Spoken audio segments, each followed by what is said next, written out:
Chapter 3. I stayed up pretty late that night reading The Price of Dawn. Spoiler alert, The Price of Dawn is blood. It wasn't an imperial affliction. But the protagonist, Staff Sergeant Max Mayhem, was vaguely like Abel. Despite killing, by my count, no fewer than 118 individuals in 4 pages. So I got up late the next morning. A Thursday. Mom's policy was never to wake me up, because one of the job requirements of professional sick person is sleeping a lot, so I was kind of confused at first when I jolted awake with her hands on my shoulders. "It's almost 10, she said. "Sleep fights cancer," I said. "I was up late reading. It must be some book," she said as she knelt down next to the bed and unscrewed me from my large, rectangular oxygen concentrator, which I called Philip, because it just kind of looked like a Philip. Mom hooked me up to a portable tank and then reminded me I had class. "Did that boy give it to you?" she asked out of nowhere. "By it, do you mean herpes?" "You are too much," Mom said. "The book, Hazel. I mean the book." "Yeah, he gave me the book." "I can tell you like him," she said, eyebrows raised, as if this observation required some uniquely maternal instinct. I shrugged. "I told you support group would be worth your while." "Did you just wait outside the entire time?" "Yes. I brought some paperwork. Anyway, time to face the day." "Young lady." "Mom. Sleep. Cancer. Fighting." "I know, love. But there is class to attend. Also, today is." The glee in Mom's voice was evident. "Thursday? Did you seriously forget?" "Maybe. It's Thursday, March 29th. She basically screamed. A demented smile plastered to her face. "You are really excited about knowing the date," I yelled back. "Hazel, it's your 33rd half-birthday." "Oh," I said. My mom was really super into celebration maximization. "It's Arbor Day. I let shug trees and eat cake. Columbus brought small pox to the natives. We shall recall the occasion with a picnic, etc." "Well, happy 33rd half-birthday to me," I said. "What do you want to do on your very special day?" "Come home from class and set the world record for number of episodes of Top Chef watched consecutively." Mom reached up to this shelf above my bed and grabbed the blue stuffed barreled head since I was like one back when it was socially acceptable to name one's friends after their hue. "You don't want to go to a movie with Caitlin or Matt or someone?" "Who were my friends?" "That was an idea." "Sure," I said. Text Caitlin and see if she wants to go to the mall or something after school." Mom smiled, hugging the bear to her stomach. "Is it still cool to go to the mall?" she asked. "I take quite a lot of pride in not knowing what's cool," I answered. I texted Caitlin, took a shower, got dressed, and then Mom drove me to school. My class was American Literature, a lecture about Frederick Douglass in a mostly empty auditorium, and it was incredibly difficult to stay awake. 40 minutes into the 90-minute class, Caitlin texted back, "Awesome sauce, happy half-birthday. Castleton at 3:32? Caitlin had the kind of packed social life that needs to be scheduled down and to the minute. I responded, "Sounds good. LTB at the food court." Mom drove me directly from school to the bookstore attached to the mall, where I purchased both Midnight Dawns and Requiem for Mayhem. the first two sequels to The Price of Down, and then I walked over to the huge food court and bought a Diet Coke. It was 3:21. I watched these kids playing in the I-Rate ship indoor playground while there was this tunnel that these two kids kept crawling through over and they never seemed to get tired, which made me think of Augustus Waters and the existentially fraught free throws. Mom was also in the food court, alone, sitting in a corner where she thought couldn't see her, eating a cheesesteak sandwich and reading through some papers. Medical stuff, probably.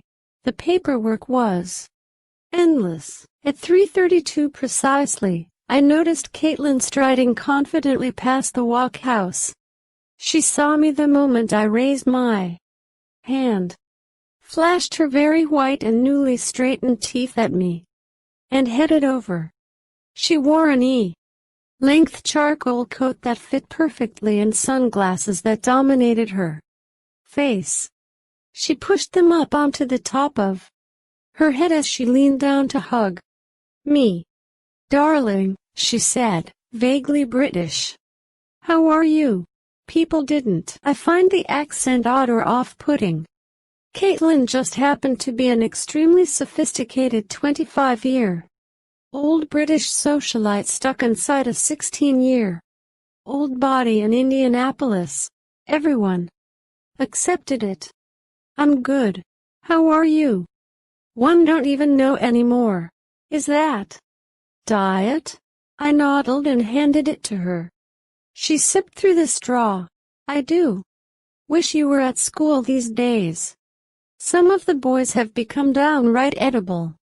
"Oh, yeah? Like who?" I asked. She proceeded to name 5 guys we attended elementary and middle school with, but I couldn't picture any of them. "I've been dating Derek Wellington for a bit," she said, "but I don't think it will last. He's such a boy. But enough about me. What is new in the Hazel verse?" "Nothing, really," I said. "Health is good?" "The same, I guess." "Philosopher," she enthused, smiling. "So you could just live forever, right?" "Probably not forever," I said. "But basically," she said. "What else? What's new?" I thought of telling her that I was seeing a boy, too, or at least that I'd watched a movie with one. Just because I knew it would surprise and amaze her that anyone as disheveled and awkward and stunted me could even briefly win the affections of a boy. But I didn't really have much to brag about. So I just shrugged. "What in heaven is that?" asked Caitlin, gesturing to the book.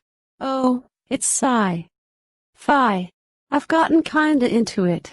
It's a series." I am alarmed. "Shall we shop?" We went to this shoe store. As we were shopping, Caitlin kept picking out all these open-toed flats for me and saying, "These would look cute on you." Which reminded me that Caitlin never wore open-toed shoes on account of how she hated her feet because he felt her second toes were too long. As if the second toe was a window into the soul or something. So when I pointed out a pair of sandals, that would suit her skin tone, she was like, "Yeah, but." The but being but.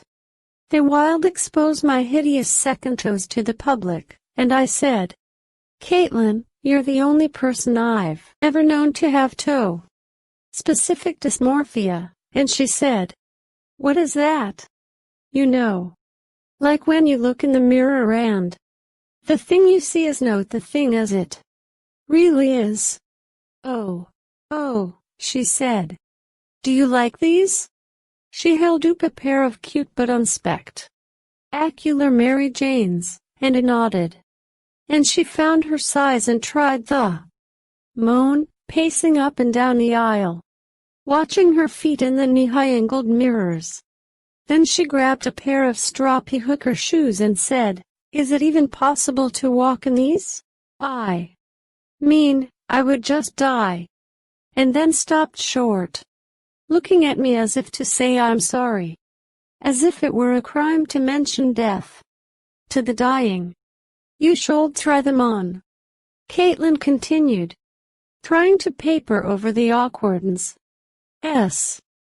Sooner die, I assured her.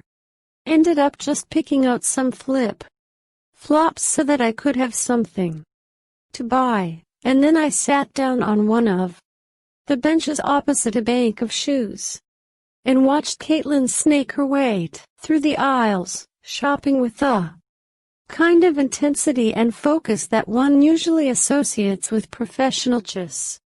I kind of wanted to take out Midnight's Dawns and read for a while, but I knew that it'd be rude.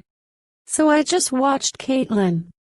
Occasionally she'd circle back to me, clutching some closed-toe prey and say, "This?" And I would try to make an intelligent comment about the shoe. And then finally she bought 3 pairs and I bought my flip-flops, and then as we exited she said, "Anthropology? I should head home actually." I said, "I'm kinda tired." "Sure, of course," she said. "I have to see you more often, darling." She placed her hands on my shoulder, kissed me on both cheeks, and marched off, her narrow hips swishing. I didn't go home, though. Told Mom to pick me up at 6, and well, I figured she was either in the mall or in the parking lot. I still wanted the next 2 hours to myself. I liked my mom, but her perpetual nearness sometimes made me feel weirdly nervous, and I liked Caitlin, too.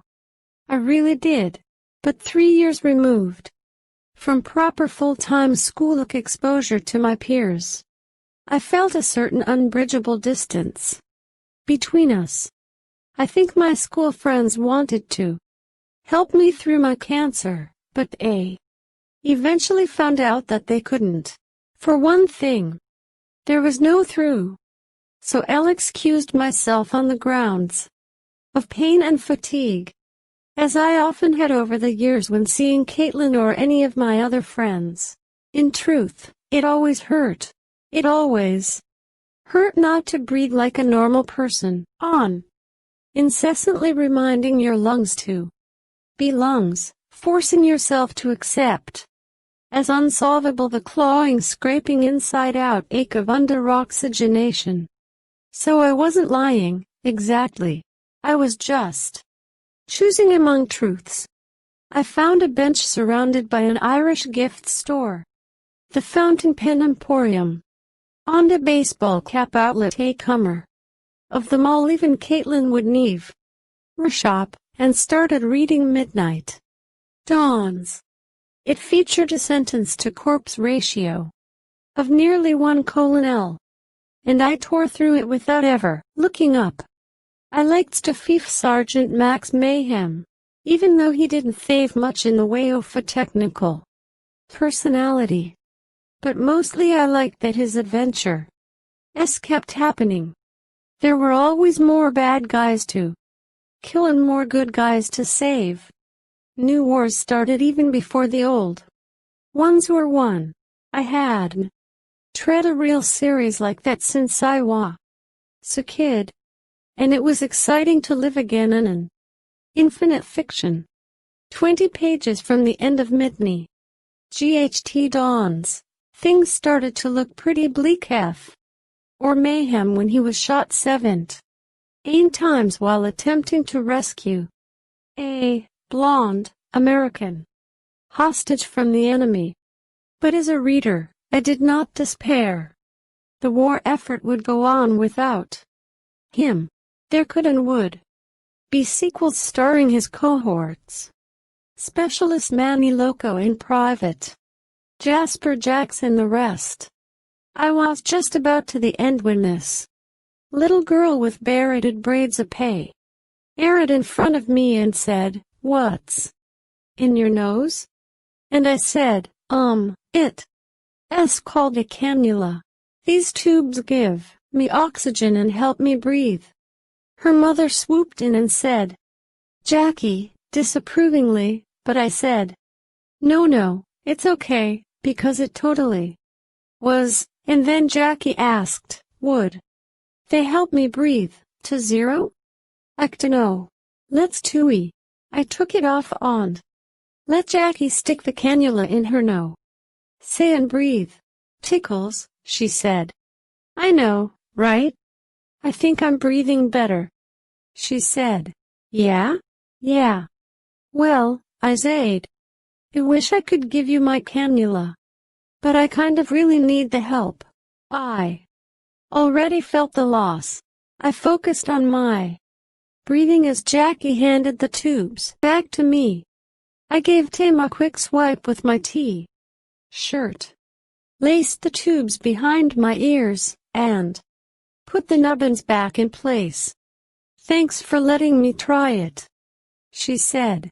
"No problem, Jackie," her mother said again, and this time I let her go.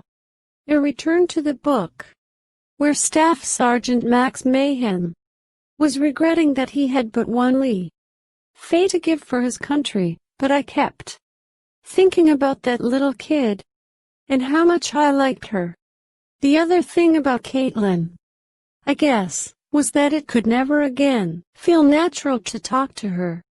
Any attempts to feign normal social interactions were just depressing because it was so glaringly obvious to everyone I spoke to for the rest of why life would feel awkward and self-conscious around me, except maybe kids like Jackie who just didn't know any better.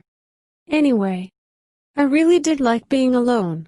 I liked being alone with poor Staff Sergeant Max Mayhem, who, oh, come on.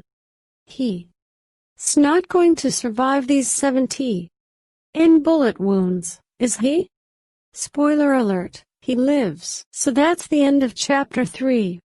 Stay tuned for Chapter 4. For more updates, follow us on the Instagram profile link is mentioned below. And don't forget to like, share, and comment the favorite part of Chapter 3. And please subscribe to our channel for getting free Audible books. Up to then, peace out.